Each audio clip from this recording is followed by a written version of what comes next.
हुआ क्योंकि वास्तव में आंतरिक रूप से, अर्थात जो आंतरिक शब्द का आपने प्रयोग किया, बद्धावस्था में उसको कपोल कल्पित भी कहा जा सकता है या मानसिक भी कहा जा सकता है, क्योंकि हम लोग परमात्मा के संपर्क में तो है नहीं। तो मन में हमारे 84 लाख योनियों में भ्रमण करने के कारण पूर्व जन्म के इतने संस्कार ठूस ठूस कर धसे हुए हैं कि कब कौन सा पागलपन, कौन सा भूत सवार हो जाए और उसके आधार पर हम कौन सा कार्य कर बैठें, इसकी कोई गारंटी नहीं। तो इसलिए मेरा भी परम सौभाग्य था कि कई श्रद्धालु महान भक्तों के साथ मुझे सेवा करने का अवसर मिला, जिनके ऊपर मैं पूर्णतः श्रद्धा रखकर सेवा भी कर पाया। और कई ऐसे अनुकूल, प्रेमी, सहानुभूति से भरे हुए सहयोगी भी मिले जिनके साथ मैं ये सेवा कर पाया। तो हर व्यक्ति के अपनी व्यक्तिगत परिस्थितियों के अंतर्गत ही वो कुछ कर पाता है। तो इसलिए जो भी हम आज अपने जीवन में कर पाते हैं वो कई कई लोगों के योगदान के कारण हम कर पाए। जैसे अगर आप कहते हो कि आप गीता के ऊपर इतना कुछ प्रवचन कर दिए, भागवत के ऊपर आपने इतना प्रवचन किया, तो आप लोगों को जानकर आश्चर्य होगा कि भागवतम के ऊपर आज भारत में 250 अलग अलग टीकाएं उपलब्ध हैं, सभी संस्कृत भाषा में है। हाँ, मैंने भी स्कूल में संस्कृत पढ़ी थी, लेकिन उस समय केवल हिंदी से ज़्यादा मार्क्स मिलेंगे इसलिए, कोई टीका या भागवत पढ़ने के दृष्टिकोण से नहीं। और उस संस्कृत से हम लोग आचार्यों की टीका नहीं समझ सकते, क्योंकि ये बहुत उच्च स्तर की होती है।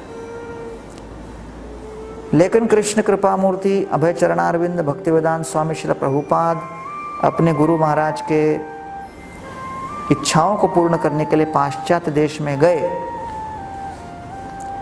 और प्रभुपाद जी जब शांतिपुर गए तो वहाँ पे उनके गुरु भाई ने उनसे प्रश्न किया कि आप अमेरिका जा रहे हो। तो प्रभुपाद जी ने बड़े विनम्रतापूर्वक उत्तर दिया कि मैं अमेरिका नहीं जा रहा हूँ, भागवतम अमेरिका जा रहा है, मैं उनका दास बन के जा रहा हूँ।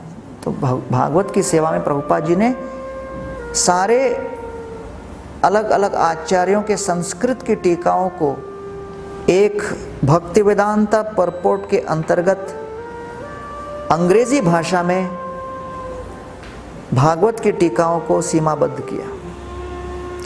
और उसके कारण हम लोग फिर अपने प्रचलित भाषा में इन टीकाओं को पढ़ पा रहे हैं। और वो भी श्रीला प्रभुपाद जी ने रात्रि की निद्रा को भंग करके केवल रात को 2-3 घंटे सो कर ये सब भागवत की टीका लिखी। तो इसलिए भागवत में कहा गया है, कृतज्ञ कोनो सेवेत दुराराध्यम असाधुवी तम सुखाराध्यम रुजुबीर अनन्य शरणै नृभिर। हम जो कुछ भी आज कर पा रहे हैं वो अपने व्यक्तिगत प्रयासों के कारण नहीं, हमारा वर्तमान का प्रयास पिछले लाखों करोड़ों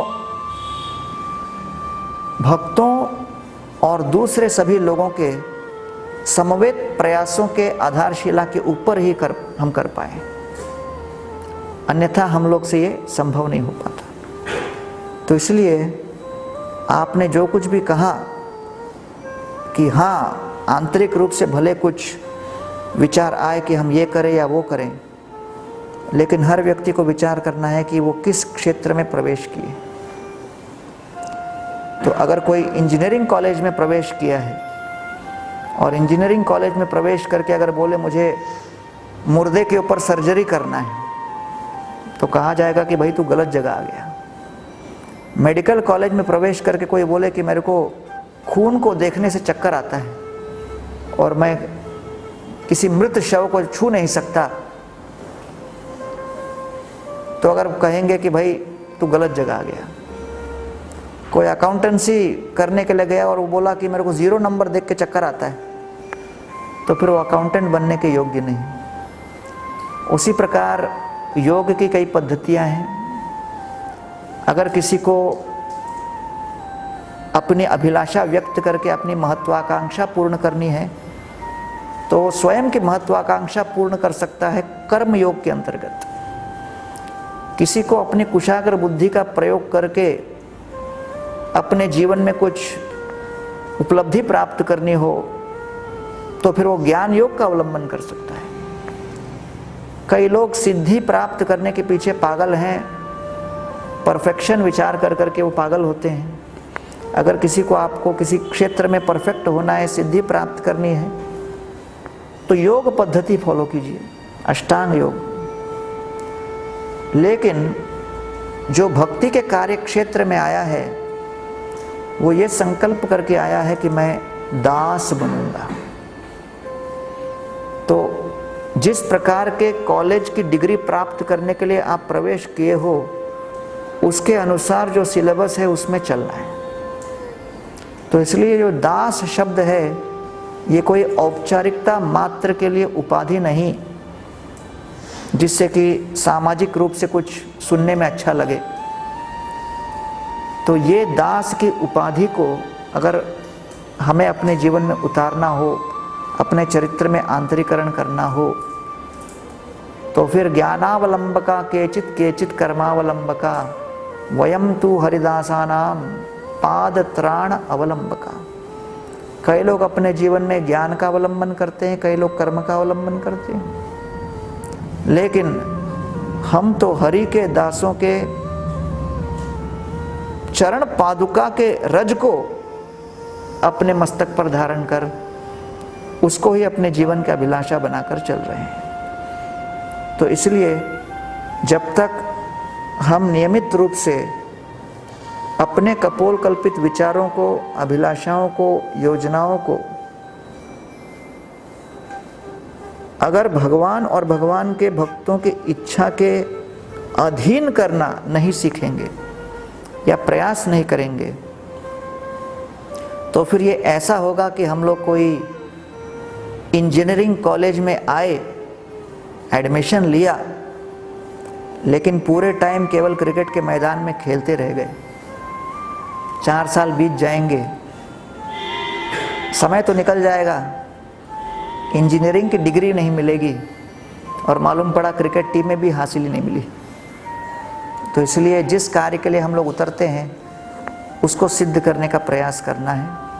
और इसीलिए यहाँ पर जो भक्ति योग का कार्यक्रम है ये वास्तव में किसी के अधीन होकर सेवा करने के भाव से प्रेरित होकर सेवक बनने के विचार से हम लोग प्रयास करते हैं।